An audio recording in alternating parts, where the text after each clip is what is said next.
Hey, Phil, you made it. Oh, my God. You made it on time, too. Look at that. Just warming up the old bones. Waiting for the quorum to show up. We got Hoss Thompson here. Phil Fuson. Actually, the Itchy Brother. Not just any. Not just any Itchy Brother. The Itchy Brother. So, you guys are both good at this. How's my overall level? Is it kind of low?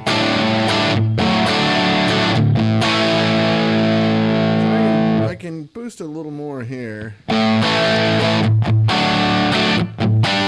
Hey, Mark Diamante, how are you, buddy? Is that too much? Am I overdriving the system now?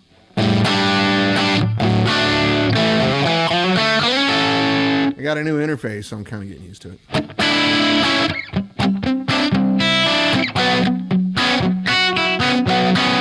I'm not even yellow lining here. iPod's rocking. Okay, good. Hoss, I knew you would appreciate the Gretsch today, so I thought about you specifically. I just got it back from Michael DeTemple.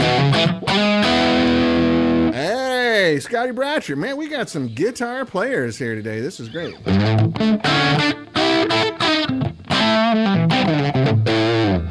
Gas station egg rolls. Oh, man.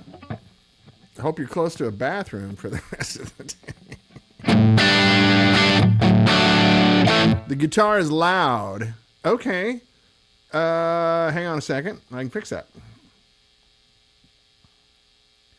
I'll drop my voice back a little bit instead of... Then I got to do the balance. Okay, hold on. How's that? Is that better, Hoss? Let's get this right. I need your guys' help. Let me get this right. Loud is good. Yeah, I figure we want to hear guitar more than my ass.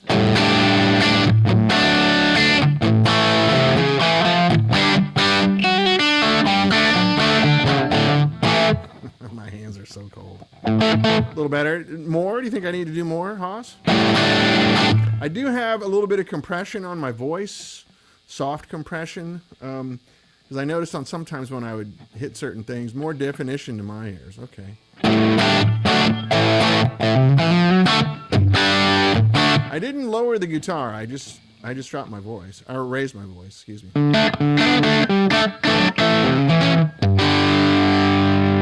Your ass could use more low end. I don't really have EQ. Actually, I do. Hold on a second. Let me put some... I put some bottom in here. I got the, oh, damn it. Hold on.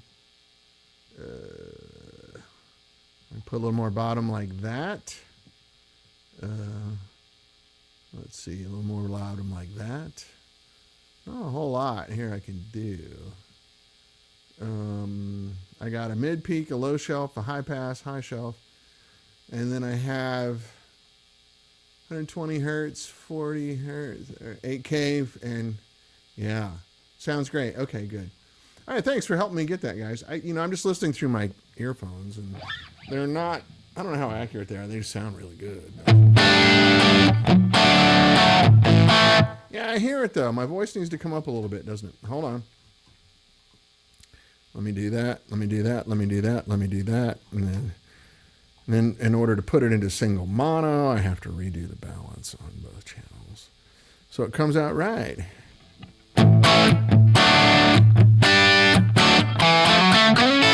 I didn't add a lot of bass to my voice.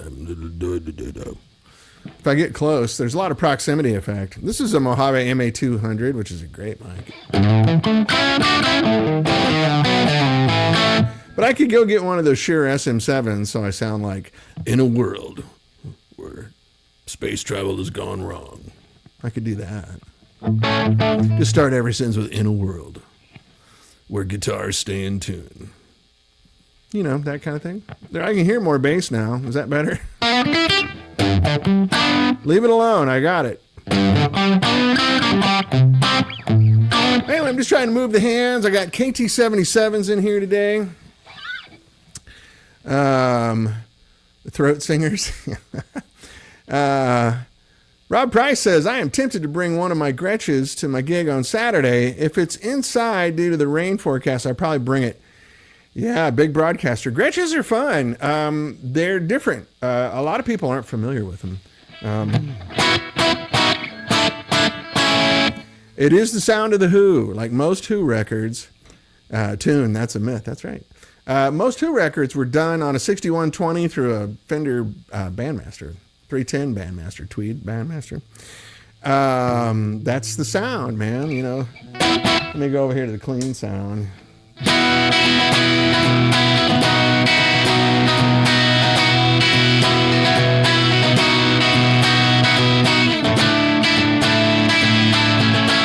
You kind of hear that chimey, ringy thing? That's the Gretsch. Very low output pickups, right? These pickups, Tom Jones, TV Jones made them for me. Which, by the way, if you ever want to deal with someone who's really nice, call Tom Jones. He's so cool. I think these pickups are 5K, maybe. I think the neck pickup's like 4.7. Hey, Phil Hadaway. I will explain the switches. It's my power matrix just for prototyping. We would never put out an amp with this on here. Good eye, though. I'm in higher definition today. I don't know if the picture's better. You can see better what's happening here. It's a prototype. And really, this amp is more of a... on the Gretsch. Oh, I'm sorry. Hey, Mr. Telly 53. So this is... Gretches all have this. This is the regular pickup selector like you're used to on a Gibson, right? And then this is a tone cap, you know. So in the middle, there's nothing, right? And then gets a little dirty, darker. And this goes jazz. I usually just leave it off. So you get the idea. But these are Filtertrons that Tom Jones made for me. This is a 59 reissue Duojet. And then Michael DeTemple, I just got it back. He did the fossilized Mastodon nut for me. Big difference, man. This guitar, stays in tune now and rings like so much better. And then I have this stainless steel roller bridge, German stainless steel. I think I bought it off StuMac. But, and then Callahan bridge guys make the bar here out of German stainless steel, and it's got new rings around it here, so that really increases the sustain of your guitar. If you're familiar with Gretches, they're really great, but they don't come out of the factory being amazing. You usually got to do some work on them. And it's money well spent, but you got to do the work. I hate to say that because Gretsch, is owned by Fender, and they're making them the way they've always made them. They're making them true to form. But even back then, when you bought an old Gretsch, you had to do a lot of work on it to get it where it was functional for stage work. I always had to fix the bridge, get a better nut. This one's staying in tune really good, but I have a set of locking tuners for it, and they look exactly the same. You can't tell the difference now. Other than when you look on the back, there's a wheel, But locking tuners do increase sustain just a hair. But Gretches are really cool, man. I love it, You like the birds?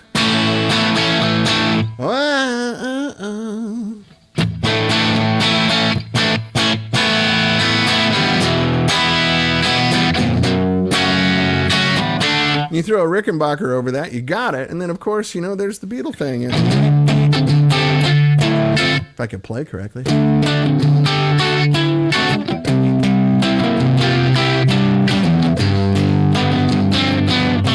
That thing. That's the sound, right? Especially when you layer a Rickenbacker over the top of it. I did some sessions for the impulse response business that Tom and I had years ago, like 6 or 7 years ago. And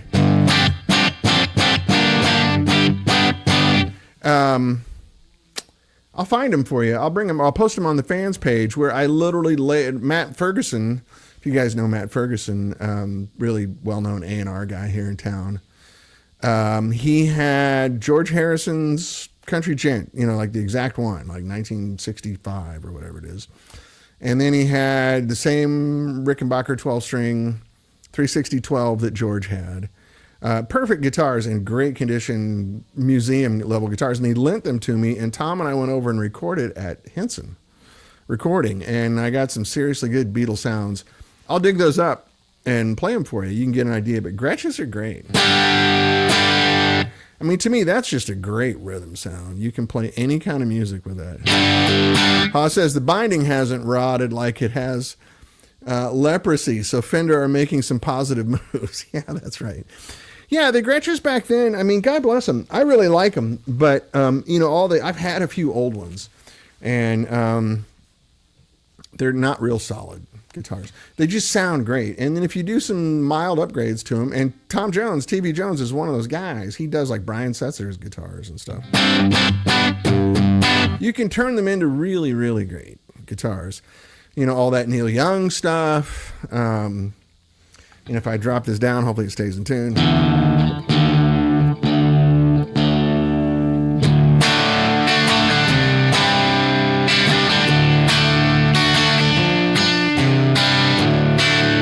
Put on a little dirt box for fun.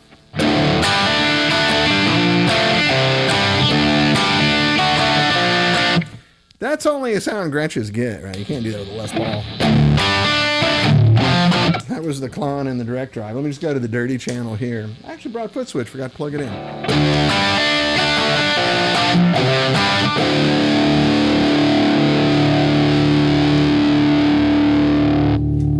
Oops, I left the Klon on there.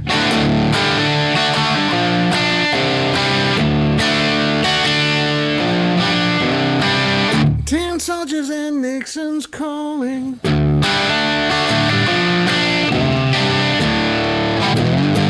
Gotta get downtown. And then what's the other one?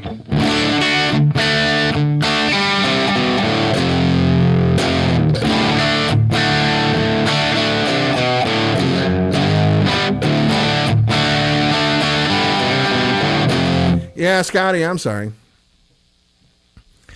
I keep highlighting things, bad moments in Ohio history. I don't mean to. I'm sorry.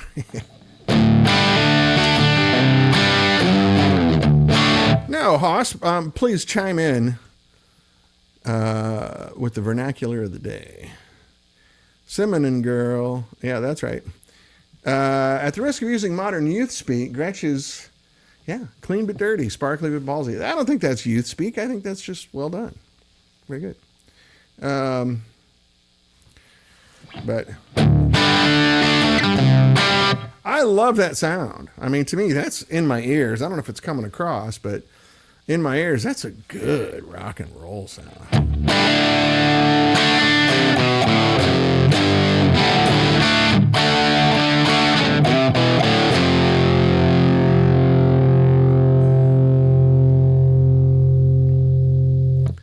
What is this? Had to get the epic to see my people's black. Oh, good. I'm glad you're here. Yeah, Mr. Telly, Cinnamon Girl. That's right. And I have the KT77's in here, which are a little bit feral. They're a little bit messy around the edges because they don't have that suppressor grid. You guys remember us talking about the suppressor grid?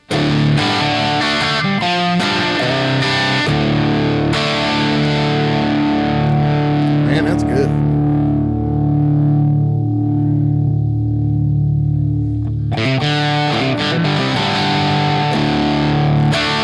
I love that sound.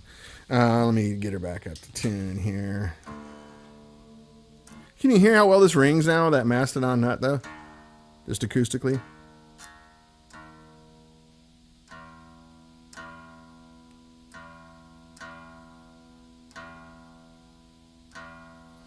If I go back down to the clean. Come on, buddy. It is a Bigsby, after all. It takes a second to settle. Even though this is a good one. It does take a moment. Bigsby's are what they are.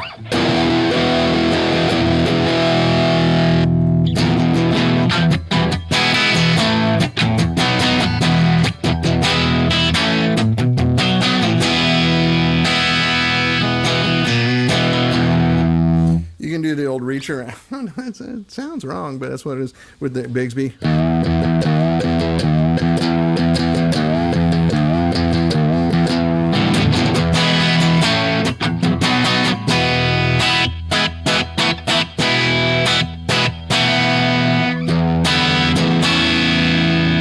Thanks, Hoss. Yeah, I put some love into this guitar. I really like it. You know, I got rid of I sold my 59 Jet Firebird, as you guys know. You've heard me moan about that. Relatively new strings. They're a couple weeks old. He recycled the strings I had on it. They're Ernie Ball Nichols. Nickel, you know, the original nickel stuff. Summertime Blues, man. You got it.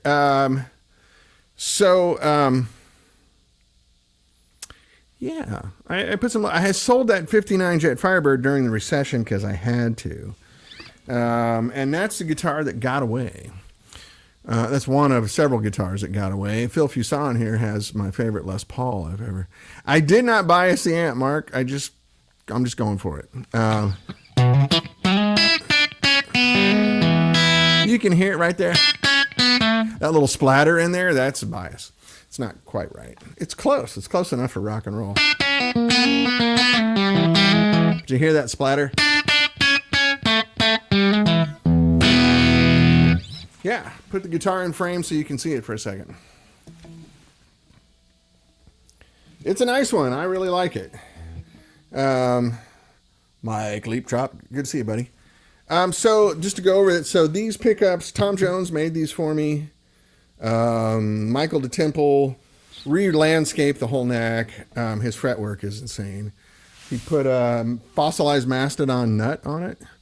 And then I have German stainless steel roller bridge on here that has the locking, you know, like you can lock it onto the post so it resonates better, stays in tune better, doesn't move, you know, like it doesn't wobble like a normal Bigsby setup. This bar is Callahan, you know, Callahan bridge people. It's a German stainless steel bar. Makes a difference. Guitar resonates and sustains a little better.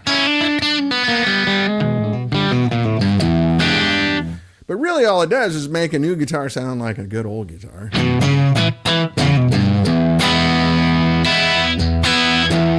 But just because I always play Les Pauls and Strats and Juniors, I thought I would just, yeah, it's a great clean sound. I like it, Mr. Telly. You know, you want to do a vintage...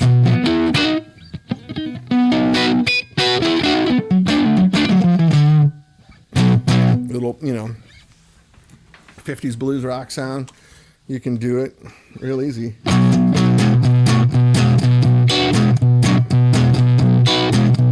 Which sounds like, let's see here, what do I need to be? I need to be here.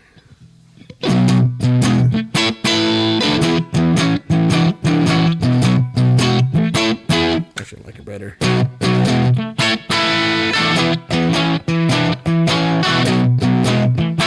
Hey, what's up, Lorenzo? How's things in Italy?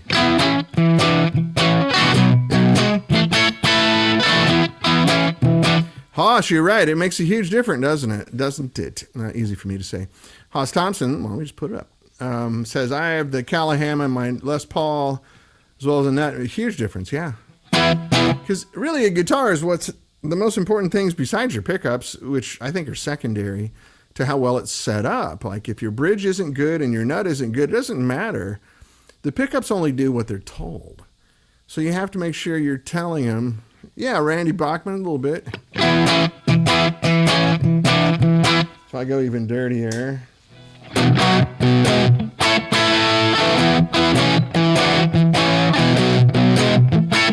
Such the greasiest song, right? They're so back in the pocket on it.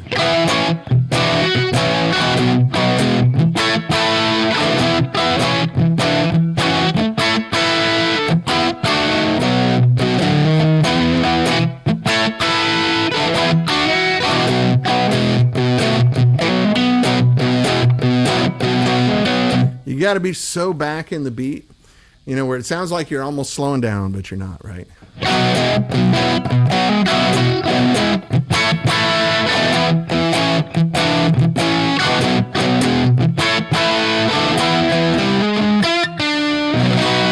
Anyway, a little capo action for you there.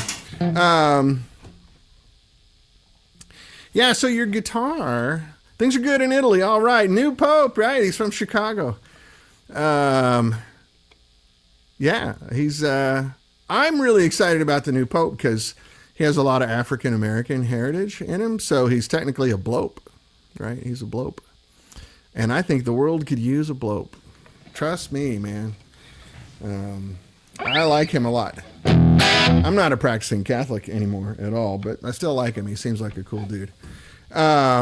Mike says, I gave up on my Gretsch with the Bigsby, found a great double cut jet with an ABR. Yeah, it's great. They take a lot of work, Mike, and you really got to spend some money and time.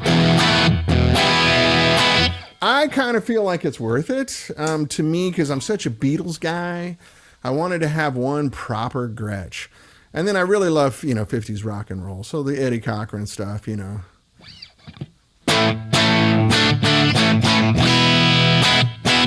It's a cool sound. I really like it.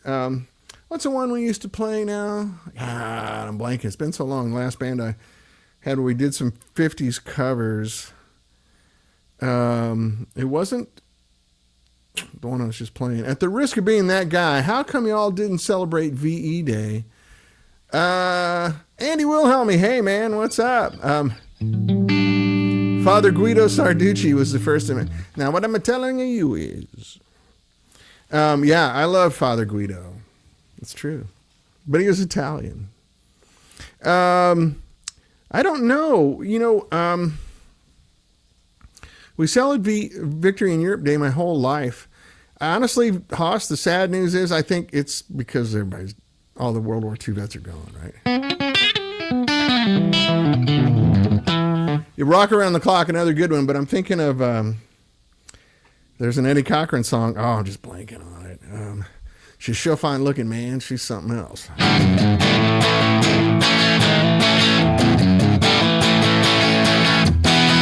Look at them across the street. There goes that girl again. Running over since I don't know when. She don't notice when I pass. Oh, no, she's out of my class. That can't stop me from thinking to myself. She's sure fine looking, man. She's something else.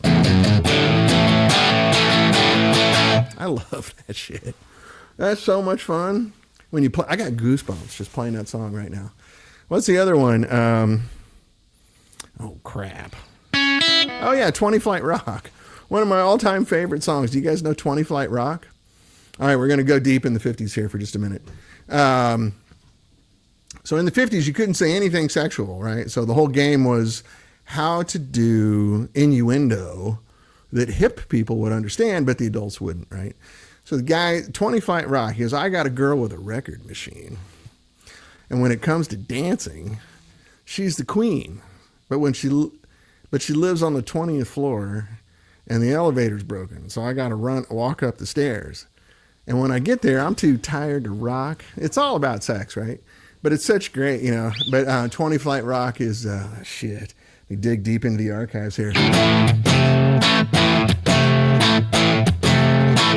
Ooh, well, I got a gal with a record machine. When it comes to rocking, she's a queen. We love to dance on a Saturday night, all alone where I can hold her tight. But she lives on the 20th floor of town. The elevator's broken down, so I walk 1, 2, flight 3, flight 4, 5, 6, 7, flight 8, flight more. I can't believe I'm doing this. On the 12th, I'm starting to drag. 15th floor, I'm ready to sag. Get to the top, and I'm too tired to rock. Oh my God. Let's see. The second verse is the best. Well, she called me up on the telephone. Said, come on over, baby. I'm all alone. I say, honey, you're mighty sweet, but I'm in bed with aching feet. This went on for a couple of days, but I could not stay away. So I walked 1, 2, flight 3, flight 4. You get the idea.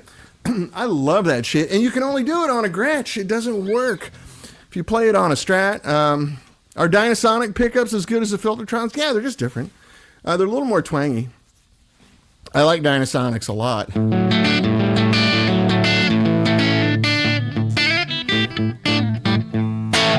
Anyway, you just can't do that on a normal guitar. It only works on a Gretsch.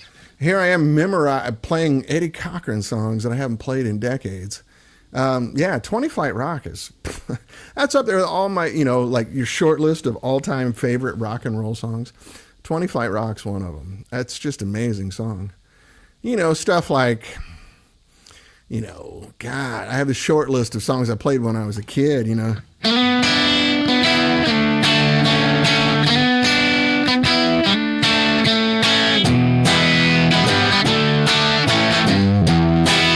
That's almost Better Dirty, isn't it?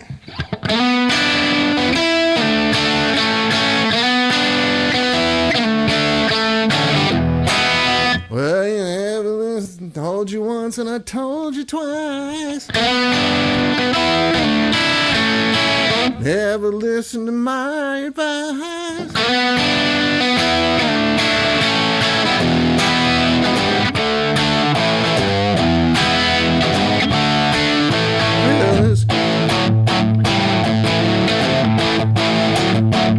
This could be the last time, man. Maybe the last time, I don't know.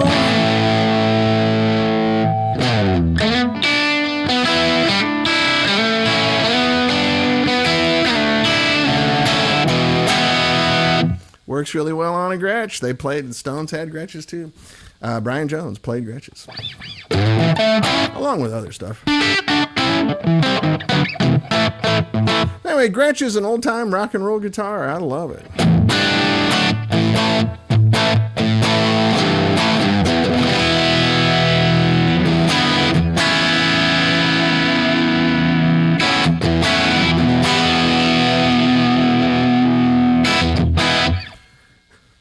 All right, so what's going on at 65 amps, you ask? Well, I'll tell you. I'll tell you why.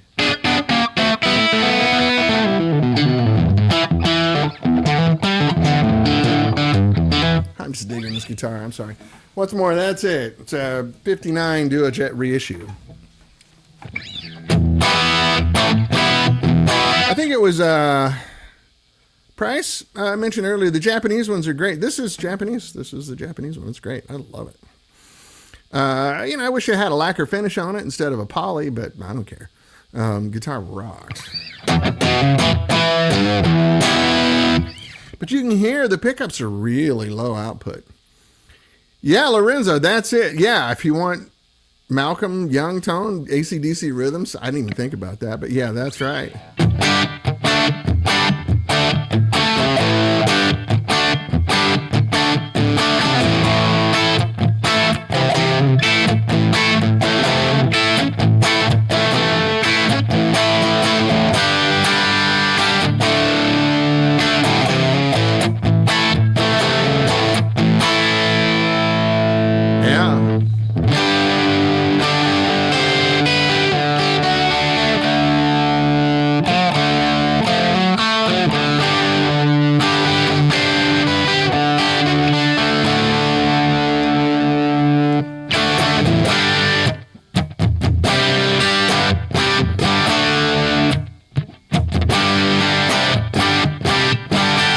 That's it, right?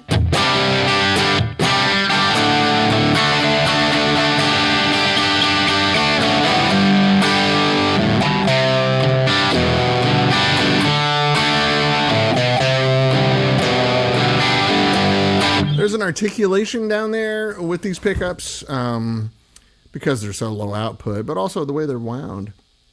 That's just unique. Hear that? Wow, wow, wow. Big 8K, 9K, 10K. God forbid you have one in 11K, 12K. I don't want to say names PRS. That where you just blast. You don't get any of that articulation. It's just forgiving,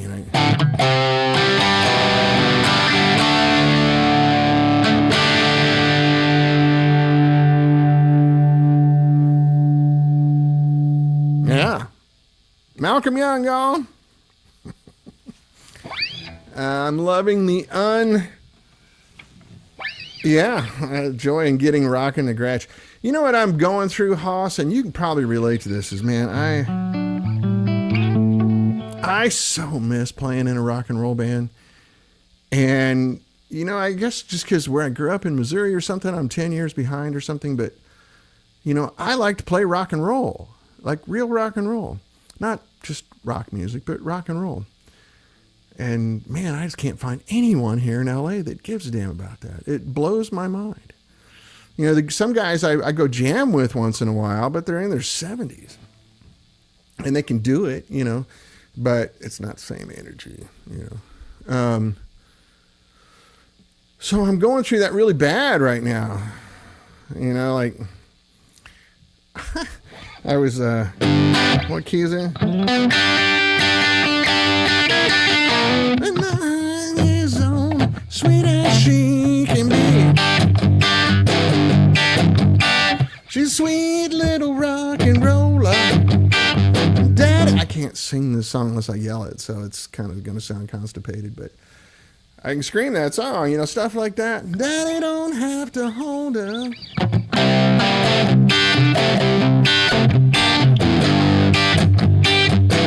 So, Hoss, your band's kind of a rock and roll band. Like, you get it. You're not a rock band as much as you are a rock and roll band.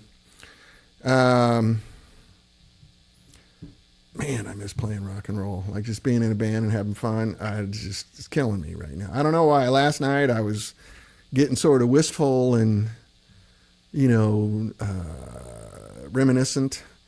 And I just started pulling up songs, old songs that I liked, you know. How's it going? They're really rocking in Boston. 6:38.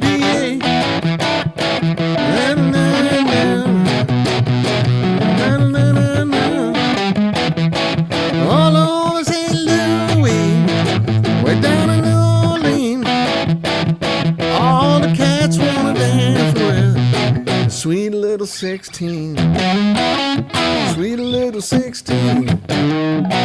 Just got to have. Yeah. I'm not just saying Chuck Berry and 50s stuff, but some of that, and then a lot of great 60s stuff as well. Sounds like you need to get Peter back for a 50s jam. I'm going to go visit Peter soon. It's that swing. It's so difficult to achieve, but I don't know how to play any other way. Like when I learned how to play guitar, if you couldn't swing, you weren't playing guitar. You were considered a robot. Why don't you go play classical, man, and go listen to Yes? You know, shit like that, which is fine if you like Yes. I'm not saying anything bad about Yes, just doesn't move me. But it feels great when you hit it. Yeah. I mean, just trying to explain to people how to play that Chuck Berry rhythm, which is the sound of everything, right? You know, like that's where we all come from. You know, like people, I want the Mount Rushmore of guitar playing. It's Eddie Van Halen and, you know, like Chuck Berry, man. Chuck Berry is the thing we're all descendant from. Now, it doesn't mean you have to love everything Chuck Berry did or like him as a person, because there's a lot of issues there. But, man, the rhythm playing and the solos that he took, that's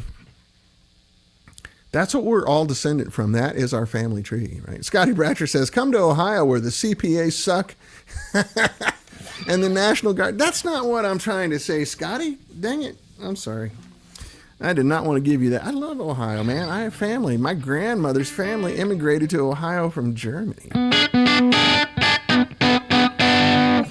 And I got family in Cincinnati. And my wife's family, her mom's family came from Dayton. We get it, brother. I get the Buckeyes. Yeah, you've seen that video where Chuck Berry and John Lennon are jamming and then Yoko Ono starts singing and it's a little difficult. Mike Leaptrot says, I'll be in Ohio June 7th for a little rock show. Can't remember who is playing. Scotty Bratcher?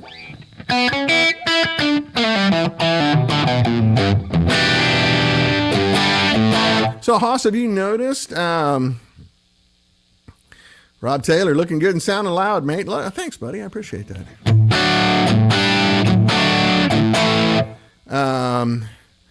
Rob Price says, my band, the Slick Tones, is a bit of rock and roll and some surf and spaghetti. Yeah, great. I'll show up. Come out here and play. I'll show up.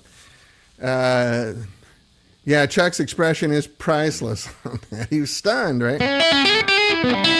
God bless John Lennon. He loved that woman. He didn't see it or hear it. He loved her so much.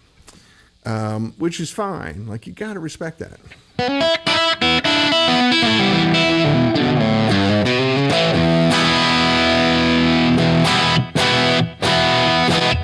Man, that just sounds right to me. Hey, Randy Krath, how are you? That's some good rock and roll guitar sounds.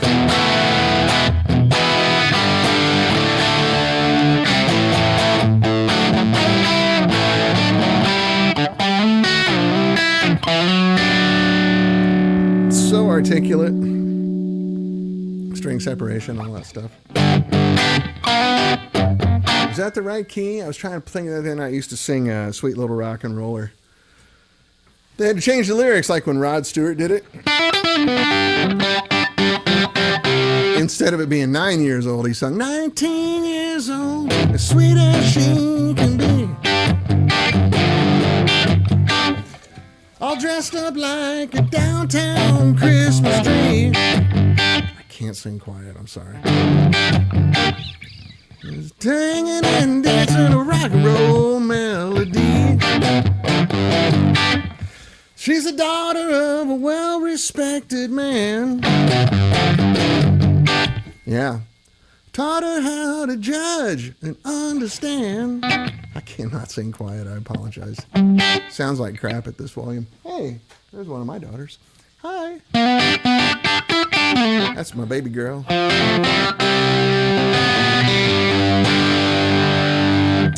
So anyway, I have wandered off the subject and wandered off the rails here quite a bit, haven't I? Thank you guys for sticking around.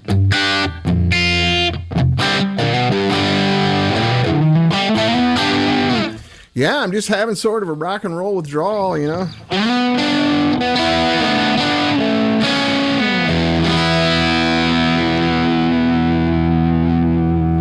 Yeah. I miss doing that, man. Hey, Pat Miller, what's up? I was watching you while I grade finals here in Baton Rouge. Hey, good to see you, man. Long time no see. Right on. How's your class?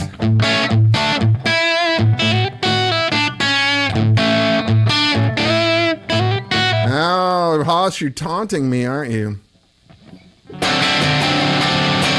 Sing it. KT150. No, nobody needs that. That's a PA tube, Joe Moreno. But thank you. Doing good. Good to see you, man.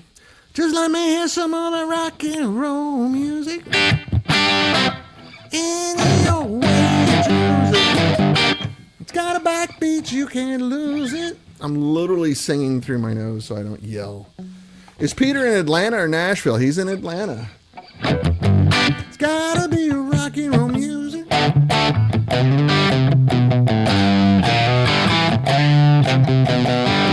I got no kick against modern jazz. Try to play it too darn fast. I lose the beauty of the melody until it sounds just like a symphony. That's why I go for that rock and roll. You guys, I hope you're all laughing your ass off at me on the other side, because this is some funny shit. Yeah, Peter's still based out of Atlanta, Lorenzo. He's got two bands, you know, now he's still playing with Cheryl, and he's got his band Close Enemies, which just announced a whole ton of gigs. Some are out here, they're playing the Whiskey, on Sunset Boulevard, man, old school. Tom Hamilton from Aerosmith, right? And Tony Brock from the Babies, Trace Foster and Chasen, I'm blanking on his last name, the singer is ridiculous. He's so good. So anyway, great band. Check them out if you haven't seen them. It's called Close Enemies. And it is all the guitar parts are done on plexis, like real plexis. One of them's mine. I mean, it's just old guitars, Juniors, Les Pauls, going through late 60s, early 70s Marshalls. And dang, it sounds good. And Peter's playing a lot of slide on there.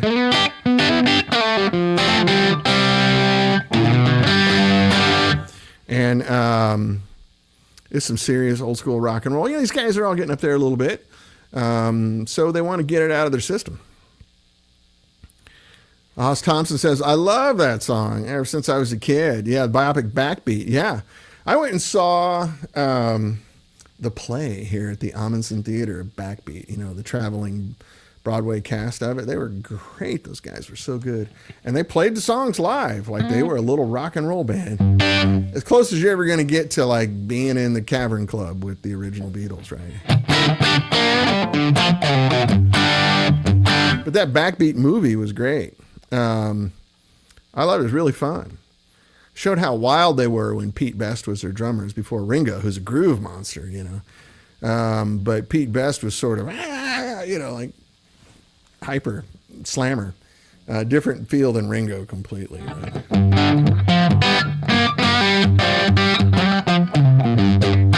Hey, George. I'm doing well, buddy. How about you?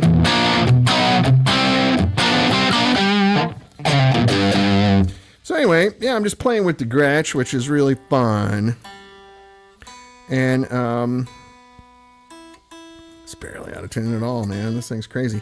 Michael DeTemple is a freaking wizard. And just like, you know, on the sly, if you need work like this done, it's worth shipping your guitar to him. He re-landscaped the whole neck, right? You know, like the frets. Because wood isn't straight. There's no absolute straight piece of wood. So he makes it just right, man. And the guitar suddenly plays twice as easy as it used to. And he did a great job. Just an absolute great job with it. So, and then with the, you know, the nut, the fossilized mastodon ivory, it makes a huge difference. It's a really big deal. Lorenzo Baccarini, one of these nights I'll watch Becoming Led Zeppelin. I have not seen that either. I really wanted to see. I missed it. It was here in IMAX, and I really wanted to go see it at an IMAX theater.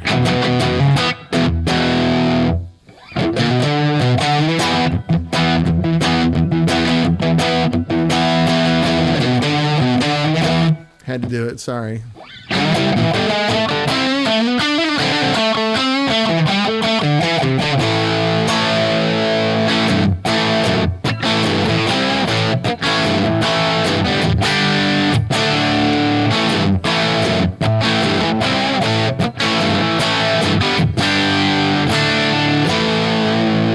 Doesn't really work on a Gretsch, does it? But it's still fun to play. Yeah. They even made a song called Rock and Roll, didn't they?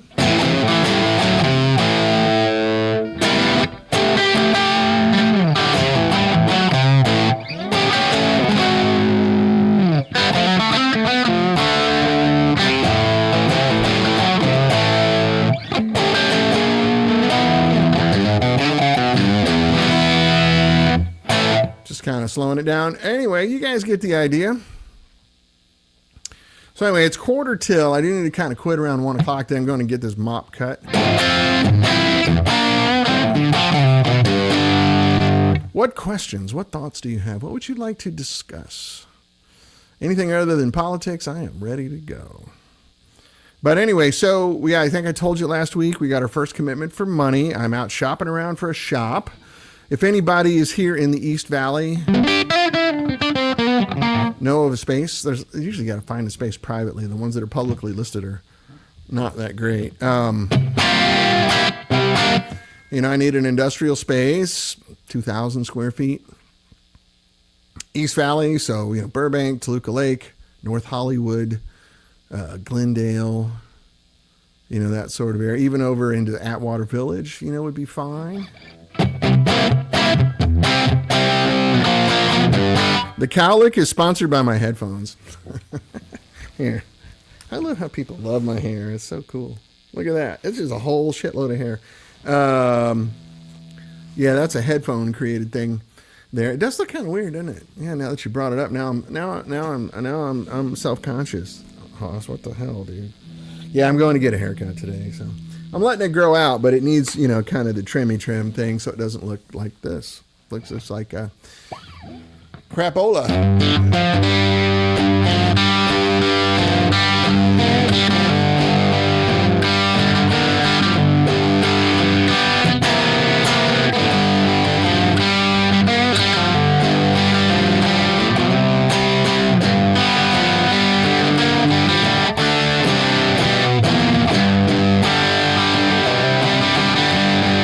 Yeah, you got a hell of a beard, Randy. You got a magnificent beard. I can't do that. I just end up looking like Reverend Jim from Taxi. I have to keep it cropped, you know.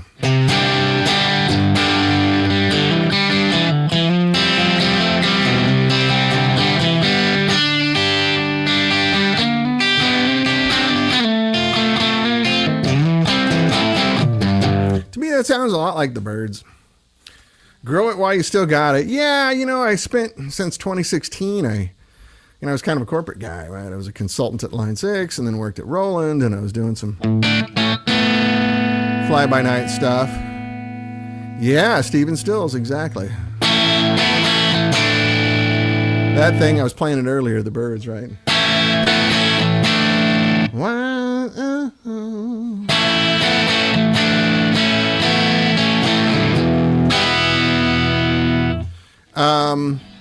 But I'm not doing that anymore. Plus, I got tired of looking in the mirror and going, who's the banker? Who's the cop? Like, it's just not me, right? No, I'm live, George. I'm live. Are you still live on Facebook, or is Facebook messing with me? No, I'm live right now, just for about 10 more minutes. But anyway, yeah. So I thought let's bring the hair back a little bit. I'm not going to grow it out like full, like it used to be, like 3 feet long, but just some hair. That's not my self-image. You know, the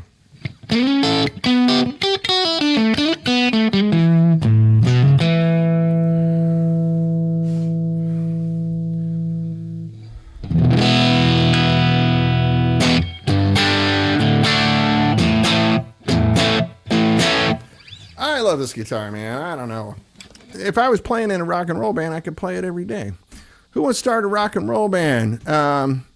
George says, where do KT77's fit in the power range? They're 50 watts at full power. I am not running them. I'm running it like 20 watts right now. I can run them as low as 2.7 watts. So yeah, the switch matrix on the amp. So I can go down here. This is 9 watts. You're going to hear the guitar louder than you do the amp, right? Let me back away from the microphone. I'm going to go over to the dirty.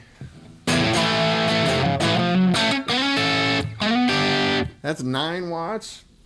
This is 2.7 watts.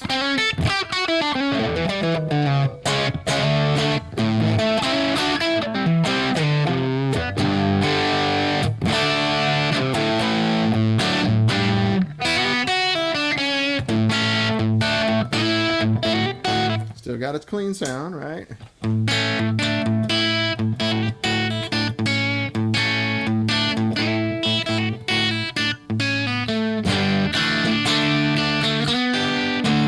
That's 2.7 watts. 2.7 watts, my friends. So if you got a 112 cabinet with an old nice M in it. Oh, Rob, you look like Jethro Tull in 78. Right on. How's it go?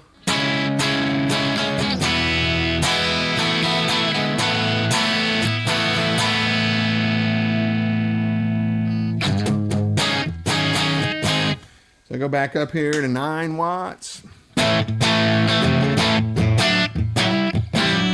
Takes it a second to rebias. Dan's Duo Jet for president. It rings true. I can show you how to do it, man. No, Mike, this is a power scheme that I'm going to do on the new line of amps that I'm doing. So I'm dropping voltage and increasing current at the same time, and I also have a dynamic circuit in there that adjusts the bias of the tubes. So I'm not just starving tubes right now. This is a bump switch here, right?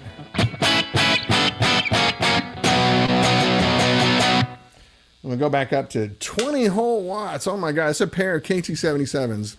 So we're even running at 20 watts. They don't even get hot. Like, you can grab them. They're fine.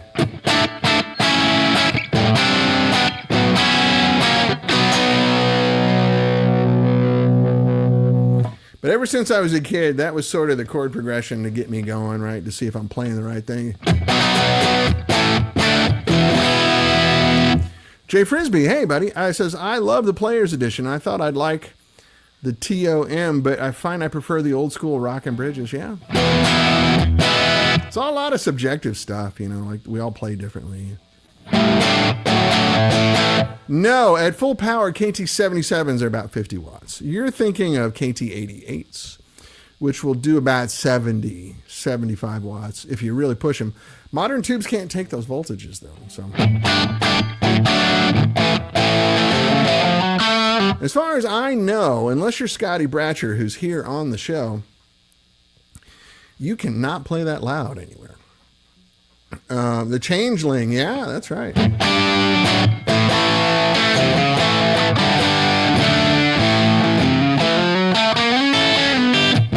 I mean, literally, when we first started, and this was 23 years ago, our first amp was called the London. It was a pair of EL84s, and it was like 18 watts. So it was 18 watts for all the rage back then.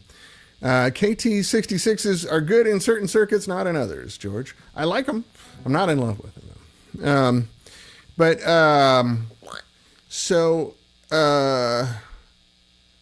Every single person we sold it to said it's too loud. So we came up with that master voltage circuit. And then Little Elvis, which is still a great selling amp, is 12 watts clean. Does maybe 14 or 15 full out, right? And we had to put the master voltage on that because it was too loud. So when you run this at 2.7 watts through a 412 cabinet, it's perfect club volume. It's really good.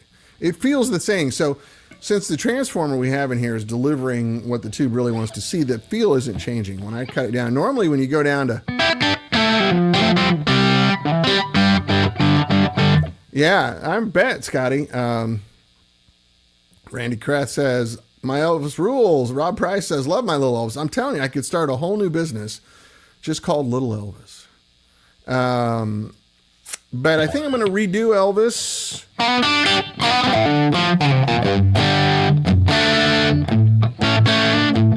Still loving my Tupelo. Oh, thanks, Pat. I love you guys. I appreciate the kind words. Well, a lot of these amps are going to come back.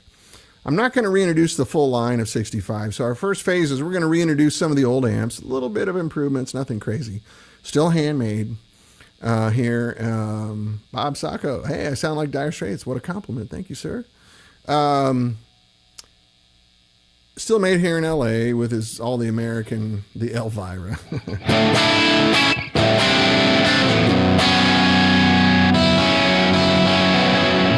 As much as I can make it, I'm going to just go ahead and shut this off because I love this guitar so much I can't talk because all I do is keep forgetting what I'm talking about and playing guitar. Anyway, 59 Gretsch reissue, all hopped up, right?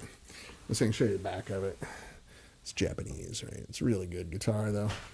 They're doing a good job with these. So, the first phase is that. A second phase, very soon after, almost in parallel, I'm going to start doing this power scheme thing.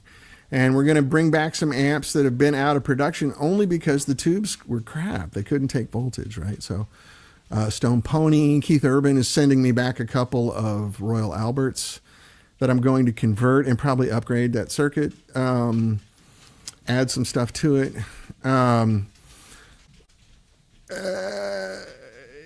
then make safer versions of the amps we had that blew tubes. So like for the Stone Pony, you should be on tour. Oh man, thank you. I'm going to be touring Walmart parking lots throughout the Midwest starting next week, selling cotton candy. But yeah, Rob, that would be a great one to convert, actually. I'd love to do that. I have a marquee here. That's great. And the Marquis is one of my favorite amps we ever made. Let me set this in the case. The Marquis is one of the favorite amps we ever made. And believe it or not, it didn't sell because it was just way too loud and aggressive. So we didn't want to put a master volume on it. So we retrofitted some Marquis with a master voltage, which works great on that amp, by the way. If you want to do that too, Rob, we can do that. It works unusually well on the Marquis. I love it. And it turns it into just beautiful, spongy, cool, AC30 kind of vibe. But, So I'm going to bring back, but larger tube versions. Like for the Stone Pony, I want to do the 4-tube version of it, which having more glass, regardless of what power level you're at, just having more glass has a different, more tubes, has a different vibe to it. And it works. It works really, really well. So I want to do that. I think, we're going to definitely bring back a few amps that are just, we could use an upgrade on, like, a 4-tube Monterey. There's this amp Scotty has called Mr. Ridiculous, which was an amp we made for Richie Sambora. It was originally 2 EL34s. I don't think we're going to do a 4 EL34 or a 4-6 L6 kind of thing. That's a lot of tubes, big transformers. It gets heavy, really heavy. It's hard to make a good sounding amp that isn't heavy. Transformers that are good then deliver a lot of current and all that stuff. They're big. So we can save a lot of weight in the cabinets and the speakers and stuff. But you already have, I'm going to sell mostly heads anyway. I don't think combos are really a thing anymore. I know the numbers of what people sell, and they sell way more heads than they do combos. Because at this point, a lot of guitar players are kind of mature guys, and we all have a bunch of cabinets we like. I might make some 112 combos, but not many. So I'd love to bring back the Royal Albert. That ran on KT77's, which is what this is right now. The Rocket 88 is what the girls in Good Sarah play. Dead Sarah.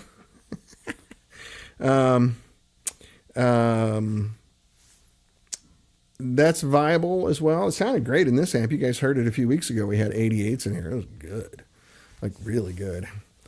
Bob Sacco, what's your best-selling model? So I think the one we sold the most of was Elvis, even outsold London, which was very close.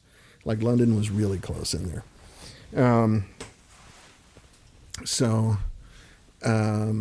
Yeah, Mike, I like, don't forget some 612s. Yeah, I was going to do an 810 cabinet for you, Scotty, if that would work. What is that? Top 3 amps.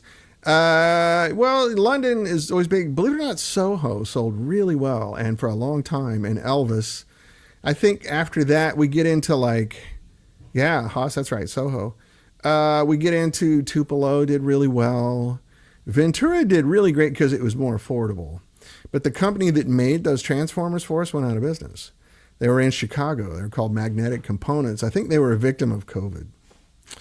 So Scotty does need to be louder. Scotty's working on toning it down. I've had some really great conversations with Scotty. If you haven't met him, he's a really super nice guy. And I, as the older gentleman, I kind of said, hey, buddy, let me tell you what's going to happen with your ears here in about 5-10 years. Still playing your Empire, Lars? Hey, good to see you. Good, I love it. The Empire doesn't really burn up tubes. I could technically convert it. If you wanted to play it at lower volume, we could put, a switch on. But, the idea of doing this low power, high current, low voltage, with delivering more current is I can use big bottle tubes. I don't really need to do it with EL84s or with 6V6s. Plus, I've made so many EL84 and 6V6 amps because we were staying away from the big loud amps, right? But now we don't have to. I have 2 amps that I could live with forever, and it would be fine. One is a mid-60s AC30, which is 4 EL84s, and it's as loud as a 50-watt Marshall. It's not a 30-watt amp. It's just model number 30. And it's called AC because it ran on AC power, because a lot of stuff in Britain back then still had DC outlets, and AC and DC outlets in their houses. Stuff that was built like in the 20s. So, or retrofitted houses from 1685, that sort of thing. So AC30 is about a 44-watt amp in reality.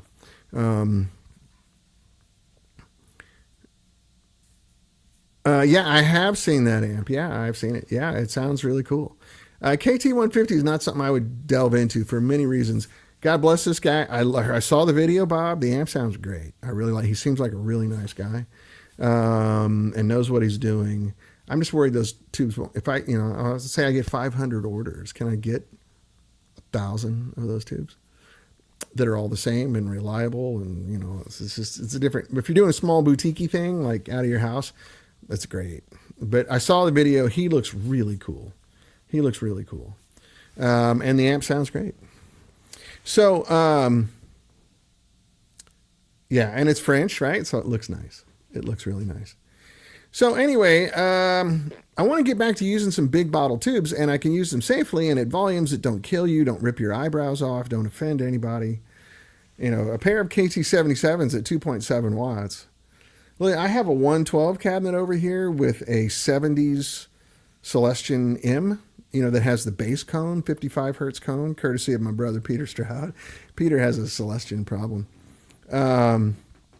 Yeah, Scotty, that's exactly why AC30s blow the blue speakers. They never imagined they'd turn them up all the way. The original ones were 15-watt speakers. So, yeah, you can pop them. But anyway, if I play 2.7 watts through that little 112 with that old school M, it's not that loud. Perfect small club volume. You wouldn't piss anybody off. If you play it with a G12H30, which is a really high, you know, dB speaker, it's still pretty loud. Like, it's not quiet. Like, you could play clubs fine. You don't even have to, you know, it's not quiet. I'm just telling you, it's loud enough. But at that level, you know, tubes hate voltage and love current, right? So remember this, you know, it's like the buy low, sell high, right? Tubes hate voltage, love current. So when you drop the voltage down to nothing, when I'm at 2.7 watts here, the B plus voltage on this tube is 105 volts. That's less than wall current, wall voltage, right? 120 here in the US. I know there is some Europeans here, you're getting 220, 230 out of the wall, but we have 120. And so those tubes are going to last for 100 years. And the good news is you can put any tube in there. You don't have to go spend a lot of money on vintage expensive tubes. You can put any Chinese suppository in there and it'll work. It'll sound fine because you're flooding it with current. And can you adjust an amp? Yeah, they did. Like the Marshall Major did that, I think. But you can't really play it. It was a 150 watt Marshall. That was 88s, right? 488s. I think it was 150 watts. So anyway, that's the idea, is I can give you a tube amp that's reliable. Thank you. That's quite a hurdle in 2025. Also, the tubes are going to last literally forever. At this thing, these tubes will last way longer than I do. They'll last 50 years like this. Whereas modern tubes, if I did this at full voltage, they'd last about 6 months. Modern tubes, you're able to get about 100 hours out of them before they just turn into brown, dull, boring things. So it's a dynamic change. It's a paradigm shift. And I'm really excited about it. And I've talked to a lot of my professional customers who, you know, have switched over to playing fractals and Kempers and Helix and, you know, Neural and everything else, mainly because they can control the volume, but because it's reliable. They don't have to worry about tubes anymore. That's how bad the tube supply is getting in the world. What is this, Bob? All the famous Euro players on the stream. Currently, do you have a list of famous celebrities who play? I don't keep a list like that. I have a really nice artist list, and a lot of the guys are still playing them. But I don't really keep track of it. Sorry, Bob. The old artist list is still pretty valid, but, you know, a lot of them have... Some of the guys are just too old. They don't play anymore. And a lot of, especially Nashville guys, you know, they went digital really quick because it's controllable, you know, and when you're a paid sideman, you're not the star of the show. They really want you to complement the song and support the singer, usually. Most of these Nashville acts are just a singer with a bunch of hired musicians. So in theory then, Haas, if you made four EL84 amp and then shipped it with NOS Mullers, I can do that. I would have to charge you quite a fee for that. I have access to a lot of really good vintage tubes, but they ain't cheap, and they ain't getting cheaper. They're more and more expensive every month. This is why I want to make a tube amp that works, right? You know, like, so you don't have to do this anymore. Like, I was on that Tone Wizard panel at the LA Amp Show every year. I had to quit because instead of talking about amps, all we did was talk about where do you find good tubes. And it got to be sad. I was just sort of like, well, I don't mind telling people where to get good tubes, but you start realizing that everyone is swimming in this anxiety pool of worry about tubes. And so that's been on my mind for years. When I started the company, the biggest shock was how bad production tubes. I had no idea. It's a big secret. They don't want to let anybody know because it scares people. And then all the big manufacturers get first crack at the tubes. So, Fender, they buy all the good tubes up. They have to. Otherwise, they couldn't make their products, right? And they have the money to do that. Tell me how much you want. Here's a checkbook. And then they get it done. And I would do the same thing if I were them. I would do the exact same thing. It's just business, right? So what we're left over with are the dregs. And I had to throw away, when we first started, I had to throw away about 25-30% of all the tubes I bought. They just wouldn't survive a burn-in. We put the amp together, put it on the burn rack for a couple hours, have a signal running into it to push it a little bit, just to break it in, break the transformers in, seat the coupling capacitors and stuff. And we'd pull them off the rack, and 1 out of 4 were bad after 2 hours of hard usage, brand new tubes. And then it got worse and worse. We had a spreadsheet. Miles Rose kept it for us. And if guys know Miles, he's forgotten more about tubes than most people know. I had coffee with him yesterday. He's retired, and I go over there every week, and he makes me a ridiculous espresso, right? But anyway, Miles used to keep a spreadsheet for us, and we tracked the fallout. It got worse every year. So we started out at 25-30%. And by the time we did our license deal, which is at the end of 2012, it was up to about 40% of the tubes we bought were not acceptable.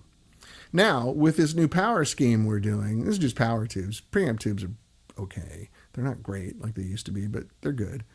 With this new power scheme, they would all work. And they won't blow up. So I like that. I think that's a reasonable goal. And that's where we're headed. And so I've been working with a transformer company with a few iterations, finally got it to where it's doing what I want it to do. And then we came up with a system to dynamically bias a grid biased amp. I think we're going to convert it back to cathode biased. I personally like cathode biased better. It's also more forgiving. But I like the way a cathode biased amp feels better. Anyway, so ranting, Dan is ranting. What? I need to go. My daughter's leaving for the weekend. And, oh, shit. Did she already leave? Oh no, her truck's still here. I didn't want to miss my daughter. I don't know about you guys, but I love my kids. So, I need to run. Do you have any urgent questions or thoughts you want to go over? Next week, I'm not sure what I'm going to have. It might be another iteration of this. We have another amp we're working on. It was originally a 6L6 producer, and we're going to do this nonsense to it and see how it goes. Anyway, I know there's a lag here, so I'm going to hang out for just a few seconds to make sure I'm not missing any important questions. If there's somebody who's been sitting there going, I'm waiting for Dan to shut up so I can jump in, I'm going to shut up.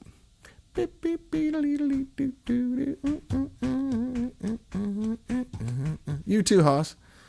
Where's my keys? Yeah, that's right, Phil. Hoss, we still got to work out you getting... I have a button here where I can do side-by-side faces, and I can invite you. So we need to do that in private sometime. I want to get you on here. Plus, I love your northern accent. I want everybody to hear it. It's when I lived in England, I get the posh southern thing. And honestly, I like the lesser known accents in Britain than what Americans get exposed to. I can play songs my daughter recorded at Henson. I'll be happy to do that. If she lets me. I have to get her permission.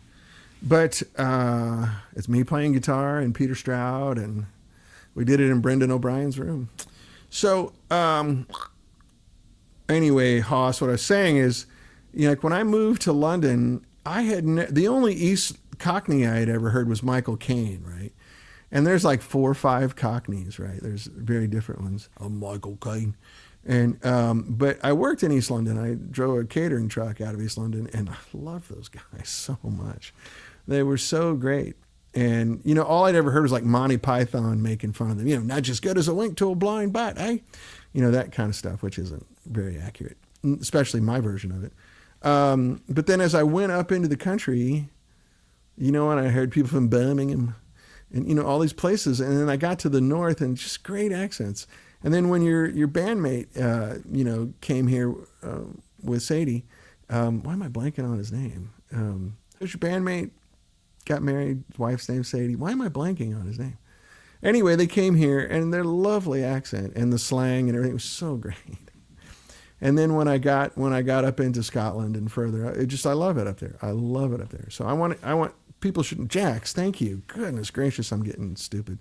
And Jax and Sadie were so sweet, and they hung out with my daughters, and it was really nice. And I was disappointed you weren't here.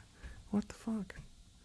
Anyway, I think you should share this because it's a lovely sound. And it's also where a lot of our famous rock and roll comes from, is the north of England. I don't want to say names, Beatles, because that'd be rude, or the Hollies, or, Eric Burden, or Oasis, and, all these bands from the north that are so damn good, including 13 Stars. So you want to make that happen, Haas? Can we do that? Are you comfortable like being on camera, talking in here and stuff? Because your commentary here is brilliant and really excellent. I'd love to keep doing that. Anyway, I do got to go. Haas, why don't you reach out to me privately? We can try a private session, see if it works. We can record it and look at it together and see if you like it. Right on. Good to hear it. All right, fellas, I do got to run. I got to see my daughter off. She's going off to a wedding all weekend. So anyway, I love you guys. Thank you for spending time with me. I really appreciate it. And I'll see you next week with something. I swear we're going to do something. Sound good? All right, fellas. Take care. I love you, mean it. And I'll see you in a week.